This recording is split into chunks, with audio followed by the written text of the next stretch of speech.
La verdad sobre el diezmo que nadie se atreve a contar. Imagina que durante toda tu vida has creído en algo con absoluta certeza. Algo que te enseñaron desde la infancia, algo que has practicado con devoción, convencido de que era la única y correcta manera de hacerlo. Pero, ¿y si un día descubres que todo lo que creías, todo lo que te dijeron sobre el diezmo, no es lo que parece? ¿Y si te dijera que hay una verdad tan poderosa, tan impactante, que podría cambiar para siempre tu manera de ver el mundo? Quédate conmigo, porque lo que vas a escuchar hoy no lo encuentras en sermones ni en libros de teología tradicional. Esto es lo que nadie quiere que sepas.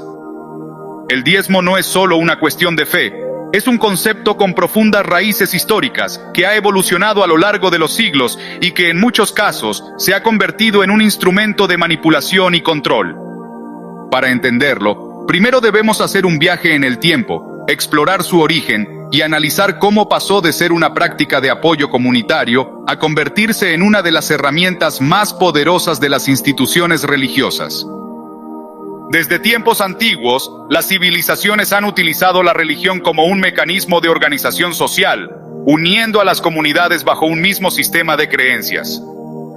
En la Mesopotamia antigua, en Egipto y en otras civilizaciones precristianas, existían formas de tributo a los templos y a los líderes espirituales. Estos tributos aseguraban el mantenimiento de las estructuras religiosas, pero también fortalecían el poder de quienes las dirigían. ¿Te has preguntado por qué en casi todas las culturas del mundo los templos eran las construcciones más impresionantes y ostentosas?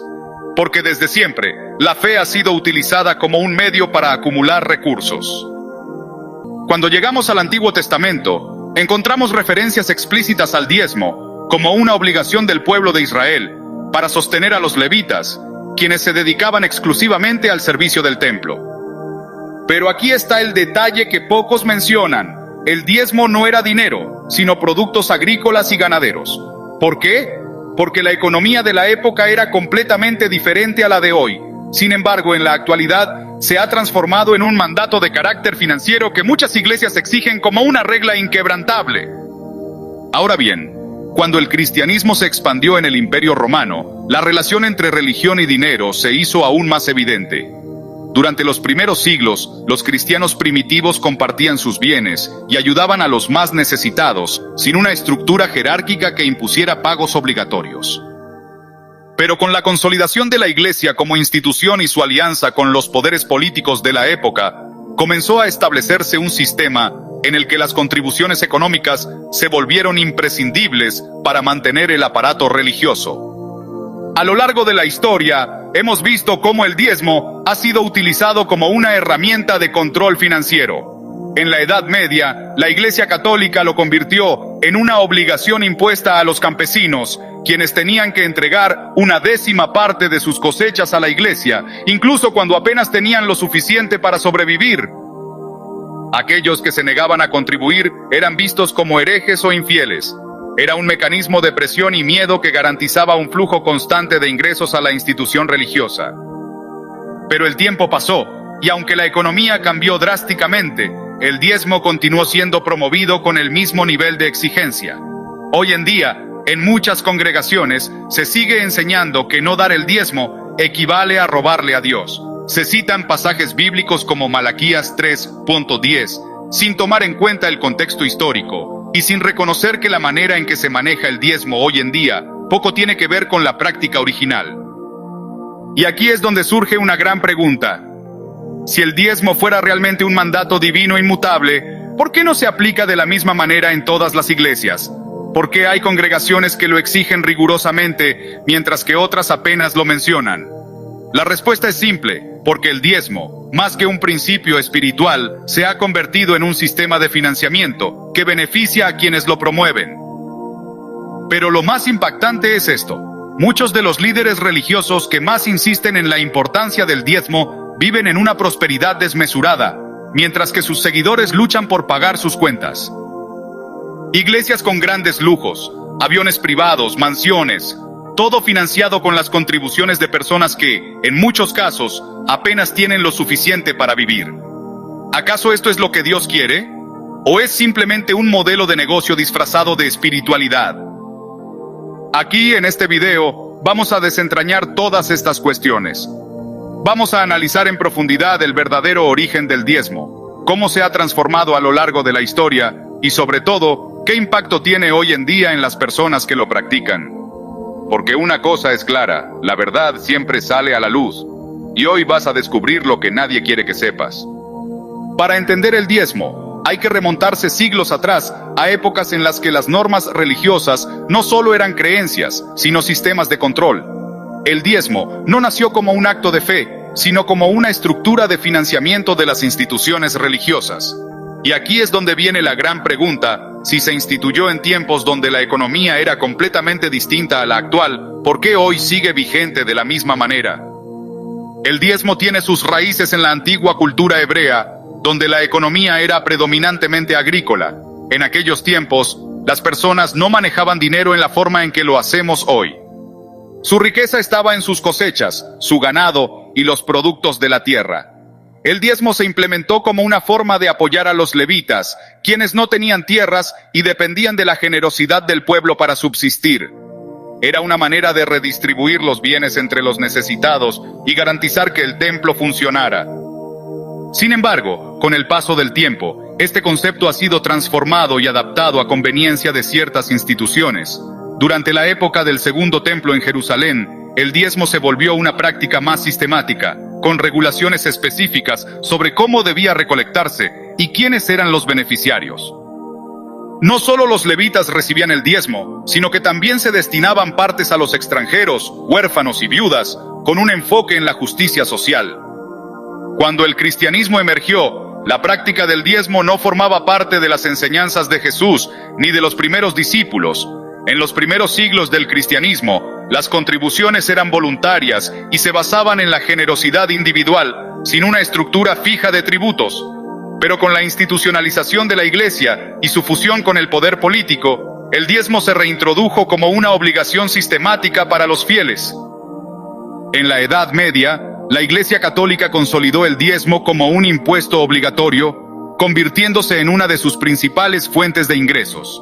Era un sistema que permitía a la Iglesia ejercer control sobre los campesinos y fortalecer su poder económico. En muchas regiones, el incumplimiento del diezmo resultaba en severas sanciones, y la presión social era utilizada como un medio de coerción. A lo largo de la historia, la práctica del diezmo ha cambiado, pero su propósito ha permanecido: generar recursos para la estructura religiosa. Y en la actualidad, sigue siendo utilizado como una herramienta de financiamiento, aunque en muchas ocasiones su uso se aleja completamente del propósito original de ayudar a los necesitados. ¿De verdad estás obligado a diezmar? Esta es la pregunta que muchos creyentes jamás se atreven a hacer. Desde los púlpitos se repite constantemente que el diezmo es un mandato divino, una orden que no se puede cuestionar. Pero, ¿qué pasa si analizamos esto con un enfoque histórico y teológico más profundo? ¿Es realmente obligatorio? ¿O es una interpretación conveniente que ha sido utilizada durante siglos para garantizar un flujo constante de ingresos a las iglesias? El Nuevo Testamento no establece el diezmo como una obligación para los cristianos. En ninguna parte de los evangelios Jesús exige a sus seguidores que entreguen el diezmo. En cambio, promueve la generosidad voluntaria, la ayuda a los necesitados y el desprendimiento de los bienes materiales en favor de los más desfavorecidos. Si el diezmo fuera una ley inquebrantable, ¿por qué Jesús no lo menciona como tal?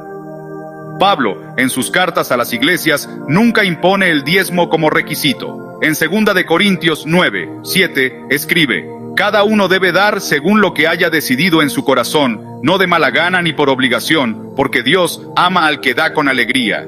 Esta declaración es crucial. Habla de dar de manera voluntaria, según la propia convicción y no bajo una imposición externa.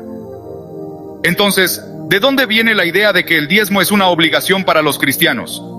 Principalmente, de interpretaciones selectivas del Antiguo Testamento y de la necesidad institucional de recaudar fondos. Muchas iglesias modernas utilizan tácticas de miedo y culpa para obligar a sus miembros a diezmar, asegurándoles que si no lo hacen, estarán bajo maldición. Pero ¿realmente Dios castigaría a alguien por no dar dinero a una organización?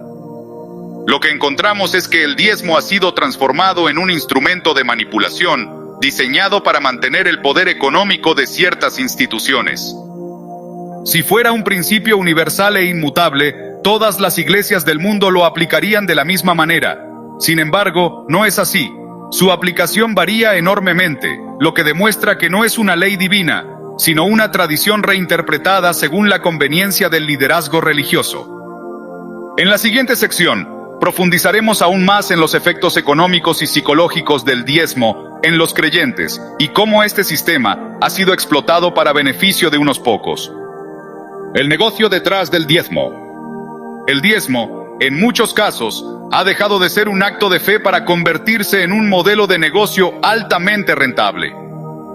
Detrás de la aparente enseñanza bíblica, se esconde un sistema estructurado para generar riqueza a costa de la devoción de los fieles. En el mundo moderno, algunas de las iglesias más influyentes operan con estrategias financieras similares a las de grandes corporaciones. No solo generan ingresos a través del diezmo, sino que también diversifican sus fuentes de capital mediante la venta de libros, conferencias, productos con marca propia e incluso inversiones en bienes raíces y medios de comunicación. Muchas denominaciones religiosas han establecido estructuras organizacionales que les permiten canalizar grandes sumas de dinero, sin la obligación de rendir cuentas a sus feligreses. En algunos países, las iglesias están exentas de impuestos, lo que les permite acumular fortunas sin restricciones gubernamentales. ¿Te has preguntado cómo es posible que algunos pastores multimillonarios posean aviones privados, mansiones lujosas y un estilo de vida digno de la élite financiera global? La respuesta está en la forma en que manejan las contribuciones de sus seguidores. Al analizar la historia, vemos que la explotación financiera de la fe no es nueva. Desde la venta de indulgencias en la Edad Media hasta los televangelistas contemporáneos que prometen bendiciones a cambio de donaciones, el negocio de la religión ha evolucionado, pero su esencia sigue siendo la misma: obtener recursos bajo el pretexto de la espiritualidad. El impacto de este modelo de negocio es profundo. Por un lado, muchas personas se endeudan o sacrifican su bienestar financiero para cumplir con la obligación del diezmo, creyendo que así recibirán bendiciones. Por otro lado, se genera una enorme desigualdad entre los líderes religiosos y sus seguidores, creando una élite eclesiástica que se beneficia a expensas de los más vulnerables. Es momento de cuestionar: ¿es realmente el diezmo una orden divina o una estrategia de financiamiento institucional? La respuesta, como siempre, está en tu capacidad de analizar, investigar y tomar decisiones informadas. Muchas personas han creído que la bendición financiera y la prosperidad dependen del diezmo. Se les ha enseñado que dar el diezmo es la clave para recibir abundancia, pero ¿qué dice realmente la Biblia sobre esto? ¿De verdad Dios condiciona su favor al hecho de dar dinero a una iglesia? Si analizamos las enseñanzas de Jesús, vemos que la verdadera bendición no se obtiene por cumplir con un requisito monetario, sino por vivir una vida de amor, justicia y servicio a los demás. Jesús nunca le dijo a nadie: si no das el diezmo, Dios no te bendecirá. En cambio, habló de la fe, la generosidad genuina y el cuidado de los más necesitados. Históricamente, los cristianos primitivos no se preocupaban por diezmar, sino por compartir lo que tenían con los pobres. En Hechos, se nos dice que los primeros creyentes tenían todas las cosas en común y vendían sus propiedades para distribuir a cada uno según su necesidad. Este modelo dista mucho de la enseñanza moderna del diezmo, que a menudo se enfoca en enriquecer a las instituciones religiosas antes que en ayudar a los desfavorecidos. Además, muchas personas han experimentado que la verdadera prosperidad llega cuando administran sus finanzas con sabiduría, trabajan con diligencia y practican la generosidad de manera voluntaria y sin manipulación. Estudios económicos han demostrado que la estabilidad financiera no se logra por dar dinero a una organización religiosa, sino por tomar decisiones inteligentes, ahorrar e invertir en educación y oportunidades. Entonces, ¿cómo se recibe la verdadera bendición? No se trata de un intercambio monetario con Dios, sino de vivir en alineación con principios de amor, integridad y generosidad sincera. La verdadera riqueza no es cuánto dinero tienes, sino cuántas vidas impactas con lo que haces. Cuando ayudas a alguien, cuando compartes de manera desinteresada, cuando actúas con honestidad, estás sembrando semillas de bendición que producirán fruto en tu vida y en la de los demás.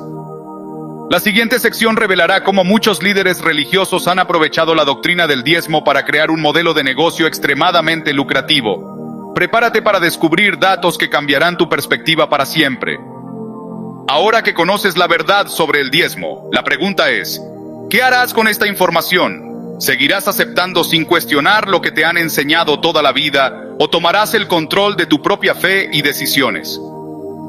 A lo largo de la historia, muchas personas han sido esclavizadas por sistemas religiosos que imponen cargas económicas que nunca fueron parte del verdadero mensaje de amor y justicia. Los líderes que promueven el diezmo como una obligación inquebrantable suelen omitir el hecho de que la verdadera espiritualidad no se basa en cuánto dinero entregas a una institución, sino en cómo vives tu vida, cómo tratas a los demás y cómo administras con sabiduría lo que tienes. El diezmo ha sido una herramienta de poder, un mecanismo de financiamiento que ha enriquecido a instituciones mientras mantiene a sus seguidores en una posición de dependencia y miedo. Pero ahora tienes la oportunidad de liberarte de ese sistema, de ver la fe desde una nueva perspectiva y de entender que Dios no necesita tu dinero. Lo que realmente importa es tu corazón, tu integridad y tu generosidad genuina. Históricamente, aquellos que han cuestionado las normas establecidas han sido vistos como rebeldes, pero también han sido los responsables de grandes cambios. Martín Lutero, con la Reforma Protestante, desafió la corrupción financiera dentro de la Iglesia.